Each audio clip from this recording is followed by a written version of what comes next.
Telangana tourism వాళ్ళు plan చేసిన ఈ ఆధ్యాత్మిక యాత్ర ఘనంగా నిర్వహించబడింది. ఆ రోజు మిస్వా కంటెస్టెంట్స్ అందరూ మన భారతీయ సాంప్రదాయాన్ని గౌరవిస్తూ అందంగా చీరలు ధరించి అందరినీ ఆకట్టుకున్నారు. మిస్ వరల్డ్ ఫెస్టివల్లో భాగంగా అమెరికా దేశాల నుండి వచ్చిన కంటెస్టెంట్స్ అందరూ వరంగల్లోని హిస్టారిక్ 1000 పిల్లర్ టెంపుల్కి వెళ్లారు. ఈ ఆలయంలోని ఆర్కిటెక్చర్, స్పిరిచువల్ వైబ్ మరియు పీస్ఫుల్ సరౌండింగ్స్ చూసి ఆశ్చర్యపోయారు. ఈ సందర్శనలలో కాకతీయ యోధుల పరంపరను ప్రతిబింబించే వారియర్ డ్యాన్స్ కంటెస్టెంట్స్కి స్పెషల్ అట్రాక్షన్ ఇచ్చింది. ఈ టూర్ ద్వారా తెలంగాణ దేవాలయ నిర్మాణ వైభవం మరియు సాంస్కృతిక సంపదపై వారు అవగాహన పొందారు. ఆ తర్వాత వరంగల్ వద్ద కొండపై వెలసిన పవిత్ర నరసింహస్వామి ఆలయాన్ని సందర్శించారు. పర్వతంపై కొలువై ఉన్న ఈ ఆలయం శాంతియుత వాతావరణంతో, చారిత్రక ప్రాధాన్యతతో ఫేమస్ అయింది. అక్కడికి చేరిన క్షణం నుండి కంటెస్టెంట్స్లో ప్రతి ఒక్కరికి స్పిరిచువల్ ఫీలింగ్ కలిగింది. ఈ ప్రయాణంలో స్పెషల్ అట్రాక్షన్ ఏంటి అంటే ఆలయ ప్రాంగణంలో జరిగిన కల్చరల్ పర్ఫార్మెన్స్.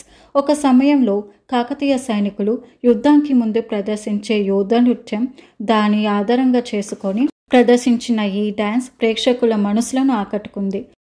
మిస్వా కంటెస్టెంట్స్ అందరూ ఈ టెంపుల్ని సందర్శించడం ద్వారా మన దేశ ఆధ్యాత్మికతతో పాటు మోడర్న్ డే కల్చరల్ రిచ్నెస్ని కూడా సెలబ్రేట్ చేశారు. కారిబియన్ దేశాల నుండి వచ్చిన కంటెస్టెంట్స్ అందరూ యాదాద్రి లక్ష్మీ నరసింహస్వామి ఆలయాన్ని సందర్శించారు. ఈ ఆలయం హైదరాబాద్కు 65 కిలోమీటర్ల దూరంలో ఉంటుంది. దేవాలయానికి చేరుకున్న వెంటనే కంటెస్టెంట్లు దీపారాధన కార్యక్రమంలో పాల్గొన్నారు.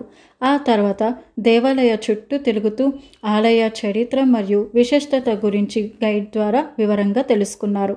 తర్వాత వారు స్వామివారి దర్శనం మరియు ప్రత్యేక పూజా కార్యక్రమంలో పాల్గొన్నారు. వారి స్పిరిచువల్ ఎక్స్పీరియన్స్కి గుర్తుగా ఆలయ అధికారులు ప్రసాదం మరియు జ్ఞాపికలు అందించారు. ఈ సందర్శన ద్వారా వారు మన ఇండియా స్పిరిచువల్ హెరిటేజ్ని ఎక్స్పీరియన్స్ చేశారు. ఆలయం యొక్క పవిత్రత మరియు ఆధ్యాత్మికత వారిని ఎంతగానో ఆకట్టుకున్నాయి. యూరోప్ కంటెస్టెంట్స్ అందరూ తెలంగాణలోని ప్రసిద్ధ రామప్ప దేవాలయాన్ని సందర్శించారు. వచ్చిన కంటెస్టెంట్స్ అందరినీ ఆలయం వద్ద సాంప్రదాయంగా స్వాగతం పలికారు. యునెస్కో వరల్డ్ హెరిటేజ్గా గుర్తింపు పొందిన రామప్ప టెంపుల్ రుద్రేశ్వర ఆలయంగా కూడా పిలువబడుతుంది. 13వ శతాబ్దంలో కాకతీయుల కాలంలో నిర్మించబడింది. అక్కడ ఉన్న కాకతీయ శిల్పకళ, నాజుకైన శిల్పాలు చూసి కంటెస్టెంట్స్ అందరూ ఆశ్చర్యపోయారు. సాయంత్రం వచ్చినప్పుడు స్థానిక కళాకారుల నృత్యాలు, పాటలు, లైట్ షో అన్నీ కలిసి ఆ దేవాలయాన్ని కళల ప్రపంచంగా మార్చేశాయి. చివరగా తెలంగాణ వాళ్ళు చేసిన హ్యాండీక్రాఫ్టెడ్ గిఫ్ట్స్ అందిస్తూ మన సాంప్రదాయాన్ని ఘనంగా ప్రదర్శించారు. కంటెస్టెంట్స్ అందరికీ మన తెలంగాణ అందం మరియు చరిత్రని చూసి ఒక అద్భుత అనుభవం కలిగింది. ఇలాంటి మరెన్నో విషయాలు తెలుసుకోవాలంటే నా ఛానల్ తప్పకుండా ఫాలో అవ్వండి.